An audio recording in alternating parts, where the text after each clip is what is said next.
Bueno, el otro tema de la justicia tiene que ver con la denuncia. Este tema es muy grave, que ha hecho el ex senador de la UCR, Mario Cimadevilla, que estaba a cargo de la unidad investigativa del tema de la AMIA, en el Consejo de la Magistratura, y que ha habido un episodio que nosotros lo veníamos siguiendo, y es que aparentemente desde el Ministerio de Justicia, cuando él estaba incoando todas las causas para el ocultamiento del atentado de la AMIA, se pidió aparentemente del Ministerio de Justicia, de Germán Garabano, que no se impute a Emamón Müller y José Barbacha, los dos fiscales investigadores del juez Galeano, que acompañaban la investigación del juez Galeano en su momento. Esto produjo un gran enojo en el senador Mario Cimadevilla, a quien tenemos el gusto de saludar. Senador, ¿cómo le va a tanto tiempo? Jorge Chamorro lo saluda, ¿cómo anda? ¿Qué tal? Buen día, ¿cómo les va? Un gusto conversar con ustedes y con toda la audiencia. Bueno, igualmente. ¿Está acá o está en el sur?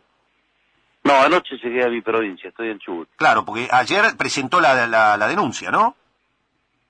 A ver, les explico qué es lo que Por favor. presenté ayer y cuál fue la motivación que me llevó a hacer esta presentación.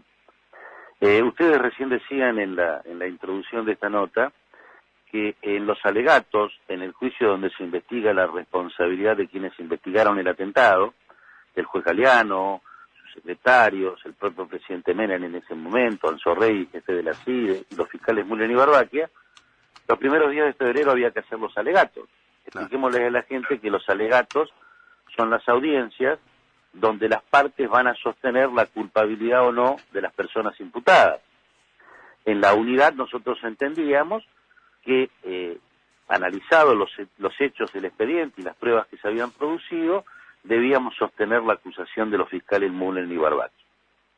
El ministro, enterado de nuestra posición en la querella, ordenó revocar el poder al abogado que iba a sostener la acusación, dispuso que sea otro el abogado que concurra a la audiencia y que pidan la absolución de los fiscales. Ustedes saben que esta actitud de pedir la absolución de los fiscales mereció calificaciones muy duras, por ejemplo de Lilita Carrió, sí, que habló directamente de encubrimiento del encubrimiento, y también de los abogados de las otras querellas que están participando en este juicio, donde se habló también de encubrimiento, de violación de los deberes del funcionario público, se habló de abuso de autoridad, se hicieron una serie de imputaciones muy graves, y como yo estuve a cargo de la unidad y de la querella hasta los alegatos, entendí que frente a todo este tipo de imputaciones graves, por cierto, en un juicio que creo que es el más importante que tiene y el más complejo que tiene la justicia argentina, hubo 85 muertos,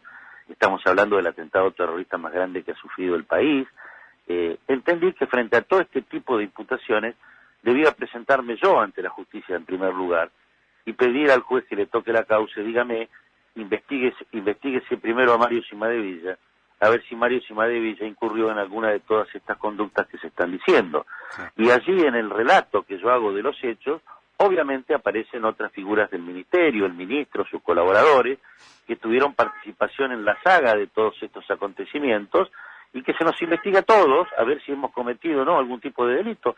Creo que es lo que corresponde, honestamente lo digo. Nosotros en este país estamos acostumbrados a ver cómo se revolean imputaciones, denuncias entre unos y otros, pero ninguno concurre a los lugares que hay que concurrir para que se esclarezcan los hechos, que es la justicia. Pues yo lo hice, ¿no? Y de eso se trata esta presentación. Doctor, una pregunta que Andrea también tiene varias. Voy directo al grano porque lo escuché a Jorge Asís con el colega Roberto García el otro día, seguramente usted también lo habrá visto, y Jorge Asís entiende que el pedido de Garabano de no imputar a Emamón Müller y José Barbacha tiene que ver con un pedido directo de arriba para proteger al Fino Palacios. A ver, yo esto no lo sé.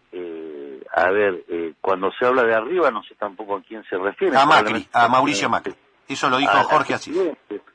Mire, el presidente yo creo que tiene una agenda bastante complicada en un país con problemas, está haciendo un gran esfuerzo. El presidente no concurre a las audiencias, el presidente no es abogado, el presidente no está escuchando los testimonios ni los alegatos. Para eso están los ministros que informan. Y creo que si a mí el presidente me hubiese dicho algo de eso, le hubiese dicho, mire, los riesgos de esta posición son estos. Le hubiese por lo menos alcanzado a explicar cuáles son los riesgos que significaría para el gobierno asumir una posición de esa naturaleza. Y el presidente, mientras yo trabajé muy tranquilo, nunca tuve de parte de él absolutamente ningún tipo de interferencias, ¿eh? Al contrario. Ahora, doctor, ¿la línea Fino Palacios puede tener que ver con todo esto, más allá de esto? Mire, a ver, a Fino Palacio, los miembros de la Fiscalía le pidieron la absolución, entendieron que su actuación en estos hechos no significaban la comisión de ningún delito, ¿no? Es decir, el propio Ministerio Público pidió la absolución de Palacios, no lo pidió la querella del Ministerio de Justicia, la pidió el Ministerio Público. ¿Y usted está de acuerdo con esa absolución? ¿Se acuerda? Mire, me acuerdo que, mire, a ver, recuérdenos, él la llamó por teléfono antes del allanamiento a ¿cómo se llamaba este? Canoredur. A Canoredur. Bueno, estos hechos fueron analizados por los fiscales entendieron que no constituían en sí mismos delitos, ¿no? ¿Y usted coincide? Mire, nosotros somos una querella que no tiene autonomía, yo no comparto el criterio del ministro de que esta querella es autónoma. Esta querella nace por decreto como auxiliar del Ministerio Público Fiscal y además el propio ministro nos dijo que debíamos coadyuvar con el Ministerio Público Fiscal, con lo cual nosotros tenemos como marco lo que el Ministerio Público disponga. Creo que no podemos ir más allá de lo que vaya el Ministerio Público, ¿no? A ver, si no estaríamos frente a un Estado loco. ¿Por qué digo frente a un Estado loco? El Estado es uno, no hay dos Estados, ¿verdad? El Ministerio Público Fiscal es Estado. La querella de la Unidad AMIA también es Estado. Es decir, no hay dos Estados, hay uno solo. Que el Estado tenga posiciones distintas me parece que no es bueno. Y fíjese usted otro detalle que le doy. Usted sabe que como consecuencia de la privación ilegítima de la libertad, algunos de los detenidos en esta causa iniciaron acciones civiles contra el Estado pidiendo indemnización por su mala detención, ¿verdad? Claro. ¿Qué contestó el Ministerio de Justicia en esa demanda? El mismo Ministerio de Justicia que pide la absolución de Mühlen y Barbaquia. Dice que el Estado no puede ser responsable por los hechos ilícitos que cometan sus funcionarios. Y ordena que se citen, pide que se citen a la demanda a Galeano, a Mühlen y a Barbaquia. Es decir, el propio Ministerio de Justicia en sede penal tiene una posición de absolver porque no cometieron ilícitos y en sede civil ordena que se los cite porque son responsables por la comisión de actos ilícitos. O sea, convengamos que me parece que hay una falta de coordinación en esto muy grande, ¿no? Cimadevilla, ¿qué tal? Buen día, Andrea Recupero lo saluda. Hacer foco un momento en la cuestión política, ¿verdad? Porque usted está directamente denunciando al ministro Garabano y es un hombre que llegó a esta posición a través de una cercanía o una sintonía con el gobierno. Entonces, bueno, la lectura política inmediata es cuál es el ruido que está provocando en el gobierno esta decisión que usted ha tomado de llevar adelante esta denuncia penal. ¿Por qué avanzó al punto de denunciar al ministro de Justicia y decir directamente que está faltando la verdad cuando habla sobre este tema o está muy mal informado por sus colaboradores? A ver, esta denuncia me involucra a mí, en primer lugar. Yo me presento y pido que se investigue si de mi conducta surge la comisión de algún ilícito, como les decía recién, frente a todas las imputaciones que se hicieron, ¿no? Esto lo quiero dejar en claro. Las motivaciones que yo tuve para presentarme fue que se hicieron imputaciones hacia la unidad que yo presidía. Entendí que correspondía que me presentara ante la justicia para que se aclarara. Allí hago una secuencia de hechos, de fechas, de nombres, y por supuesto el ministro Garabano tuvo participación en los hechos y algunos de sus colaboradores, y por eso esta denuncia, pero quiero aclararlo, primero me corresponde a mí, que se me investigue a mí. Y si surge la comisión de algún delito, como ha dicho Carrió, como ha dicho los abogados de las otras querellas, cuya comisión la podrían haber hecho o Cimadevilla, o Garabano, o cualquier colaborador, bueno, que se investigue. Esto lo quiero aclarar. Y si ha hecho ruido o no en el gobierno, mire, estamos hablando, en los gobiernos siempre hay discusiones, en los gobiernos siempre hay presiones, siempre hay puntos de vista distintos sobre muchos temas, hay conflictos de intereses dentro de los propios miembros de un gabinete, pero hay un límite. El límite es el Código Penal. Hola. Sí, claro, sí. está. ¿Usted cree que acá se pasó la raya, digamos? Entonces, si a mí me imputan, vuelvo a repetir, lean las declaraciones de Carrió, léanlas. Si tienen tiempo pueden ver los alegatos de las otras querellas, las cosas y los delitos que nos imputan. Lo menos que podemos hacer es presentarnos ante la justicia. ¿Usted, doctor Cimadevilla, también va a acompañar a la doctora Carrió en el planteo ante la Comisión Interamericana de Derechos Humanos? No, yo no voy a acompañar a la doctora Carrió, ella lo hace en su carácter de diputada de la Nación. A mí me parece bien, es una decisión que ella ha tomado, creo que no está mal, pero creo que en mi caso no corresponde, ¿no? ¿Podemos leer esto, vuelvo al tema político, podemos leer esto como, digamos, una distancia que está tomando el radicalismo en general con respecto a la administración que hace el gobierno de Cambiemos o de directamente los ministros de Mauricio Macri de los temas judiciales? Mire, lo puede tomar como una actitud de que los hombres del radicalismo en función de gobierno nunca acompañaron ni la impunidad ni los amiguismos. Es decir, cualquier radical que hubiese estado en mi lugar hubiese actuado igual. Usted está diciéndonos de que acá hay impunidad y amiguismo. Por lo menos de lo que se nos ha acusado. Entonces que se nos investigue. En las demás cuestiones que hacen al gobierno y la justicia, doctor Cimadevilla.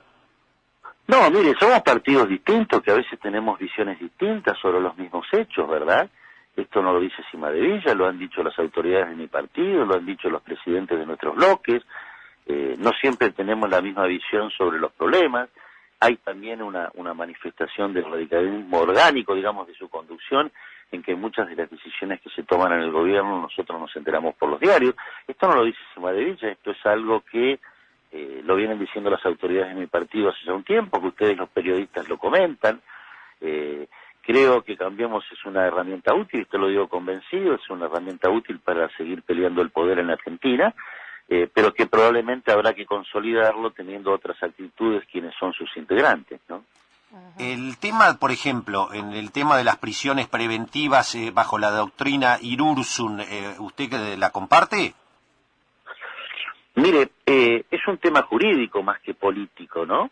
Fíjese usted que a raíz de las decisiones de la doctrina Irursun, desde los distintos sectores, las distintas doctrinas, digamos, del derecho, están opinando y no todos opinan de la misma manera, lo que ha motivado que el propio gobierno decidiera trabajar en un proyecto de ley para precisar en qué casos puede acceder un procesado a la libertad y en qué casos no. Estamos más, creo yo, ante un tema jurídico que ante un tema político, ¿no?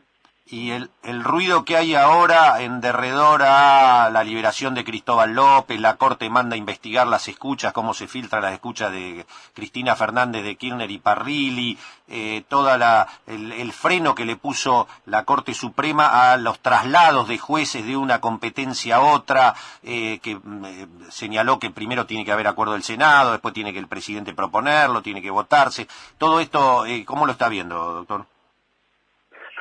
A ver, creo que en el fondo no es malo que se den este tipo de discusiones, ¿no? Mire, yo he sido un miembro del Consejo de la Magistratura. Yo tengo y he tenido una visión muy crítica del funcionamiento del Poder Judicial, fundamentalmente del sector del Poder Judicial que controla el poder, esto también vamos a aclararlo. Sí, Comodoro Pi, vamos a decirle a la gente más en general. Sí. Y muchas veces me he preguntado si realmente la justicia en la Argentina estaba en condiciones de controlar al poder, ¿no? Venimos de muchos años de un gobierno que tiene una visión muy particular de cómo debe relacionarse el poder político y el poder judicial. Creo que quienes nos gobernaron hasta el 2015 parten de la concepción de que los jueces deben ser jueces del poder y no jueces de la Constitución y jueces de la ley, ¿no? Y también es cierto que ustedes podrán observar que hay muchos jueces que se sienten mucho más cómodos siendo jueces del poder que siendo jueces de la ley o de la Constitución. Creo que este es un tema central en la Argentina, tratar de definir claramente cómo deben relacionarse el poder político y el poder judicial, olvidarnos de los operadores, que todo el mundo habla de operadores, olvidarnos de esto de que los jueces deben ser jueces complacientes con el poder. Es decir, mire, el presidente está muy preocupado porque las inversiones vengan a este país. Y hay un tema del que nadie habla para que vengan las inversiones. Nadie va a venir a invertir con esta justicia que tenemos, ¿eh? ¿O usted cree que alguien va a poder venir a arriesgar su capital o millones de dólares a invertir en la Argentina y observa cómo juegan los jueces y el poder en este país. Va a ser muy difícil. Creo que la reforma judicial más importante que se puede encarar no pasa por reformar un código, no pasa por reformar una ley. Porque mire, si las leyes por sí mismas sirvieran para cambiar la realidad, sería muy fácil juntarse un día en el Congreso, sacar una ley que diga queda prohibido delinquir a partir de ahora y solucionaríamos el problema de la inseguridad y el problema de la delincuencia, ¿verdad? Pero las leyes no cambian la realidad. Y una realidad que hay que cambiar acá, más allá de los códigos, es transparentar la relación entre el poder político y el poder judicial. No puede el poder político y el poder judicial y los servicios de inteligencia y las fuerzas de seguridad seguir sospechados como están ahora de que en cada causa importante, trascendente, donde se involucra el poder u hombres allegados al poder, hay tranzas. Este es el tema central a resolver, no un código. Y bueno, pero doctor, es Vox Populi que Angelici sigue teniendo un poder bárbaro, que Pichín Rodríguez, ¿cómo le dicen? Pichín o algo así, de Rodríguez.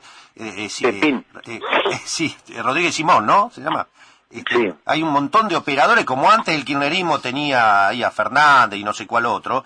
Ahora este gobierno está mostrando que también está, la verdad... Bueno, a ver, si realmente fuera así, hay que terminar con todas estas cosas. Vuelvo a repetir lo que le dije recién. Es decir, el principal cambio, la revolución judicial, si usted quiere llamarla, pasa no por cambiar un código, sino por establecer reglas de juego muy claras entre el poder político y el poder judicial. Cimadevilla, aprovecho para hacerle dos preguntas más, si es tan amable, si tiene un minuto. Una, con respecto a esto que está describiendo, el contexto de la justicia, su credibilidad, etcétera. ¿Cuál es su opinión con respecto a las prisiones preventivas a miembros del ex gobierno, es decir, a kirchneristas, por ejemplo, el caso de Zanini, el caso de Milagros Salas, cuando se trata de personas que están ajustadas a debido proceso? A ver, usted sabe cuáles son los principios que rigen la libertad de los imputados. Si no hay peligro de fuga ni entorpecimiento en la investigación, se concede normalmente la excarcelación. La doctrina Irursum, creo que a la que ustedes hacían referencia, ha entendido de que la libertad de estas personas podría poner en riesgo o entorpecer la investigación, o a lo mejor en algún caso peligro de fuga. Bueno, ¿cuáles son los límites? ¿Cuáles son los criterios que tenemos que tener en cuenta para hasta acá hay peligro o entorpecimiento en la investigación y hasta acá no? Bueno, esta discusión es la que se está dando hoy y el gobierno ha dicho que está trabajando en un proyecto de ley para delimitar, bueno, si ocurre esto hay peligro o entorpecimiento, peligro de fuga o entorpecimiento en la investigación. Mientras esto no ocurra pueden estar libres. Esto hoy queda muy librado a criterio de los jueces porque no hay un marco objetivo, bien objetivo que lo delimite, ¿no? Ese es el punto, claro. Es tan abierto el tipo que verdaderamente, el tipo, digo, estoy diciendo el tipo doctrinario, ¿no? El tipo penal, digamos. Claro, el tipo penal que la verdad que ya decir que porque era exfuncionario puede ejercer influencia, bueno, uno se pregunta entonces, hoy hay funcionarios que directamente están en la función, que están procesados o que están imputados, que uno podría pensar tendría que estar preso también, ¿no?